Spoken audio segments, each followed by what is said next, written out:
إنا لله وإنا إليه راجعون.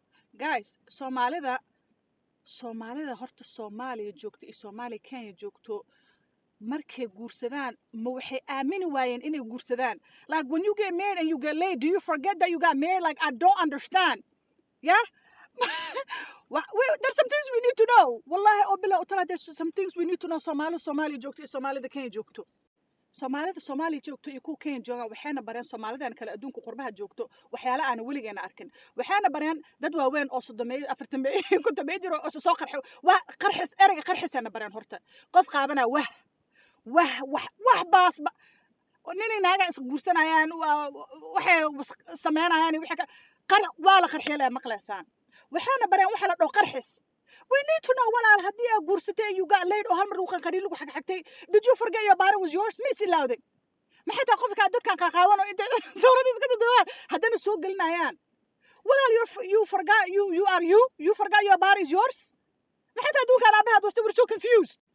We need to know walaal maxaa isku soo qaawisay maxaa isku qarxisay maxaa adiga isku duubtay waxa duubtay maxaa u dirtay muraayada marka hormarisay miss ilawday you forgot you forgot how act adig inta sawirka inta iska qaadamis ilaawdo you couldn't believe wahdan ina is yours maxay tahay dunkan aabaha dusta walaalayaal we are so confusion.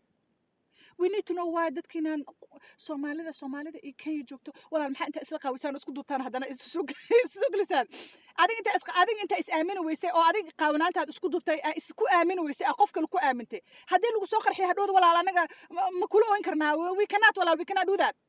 marka noo sheega walaal sababta isku soo qaawisiin soo sheega wali ma arkin inta nolosheeda noolaa wadan kale oo la iska soo qarxinaa Europe ma arkin Mareykanka horta waligeeba ma arkin qof qaawan intuu soo qarxiyo Mareykanka ma arkin laakiin dadka Soomaaliya joogay dadka Kenya joogay waxa u malaysaa jirarkooda inay aamin waayeen warjirkaan ilaaha iska leh waa lagu amaaneystay isqaaw oo isduub lugma dhin hadaa isduubtin isqari maxay tahay inta naftaada isla aamin weysay waxa is soo siinaysa anaga rabnaa inaan aragno walaal haddana kul waxyaalaheena dhan isku egyihiin walaal ma idin kala saari karna waadna waana wareeriseen meel aad raacna ma jirto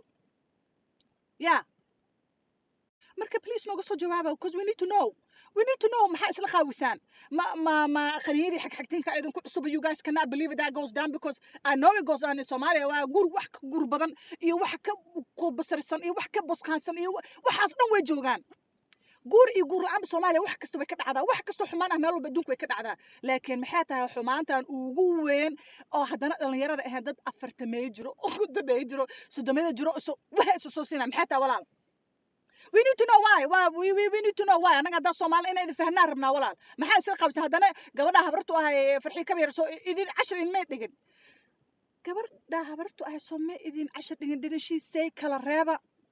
What is going on? What kind of a thirsty shit is going on? dalka maxaa qaldan walaal haraadka ka jira maxay we need to know waxyaalo badan u baahannahay inaan ogaano reer Soomaaliya reer Kenya walaal noo sheega sababta aan naftiina you cannot believe you are wahda we need to know why la isku soo why we need to know fadlan soo sheega alla filterkeyga soo ilaa hoogay bye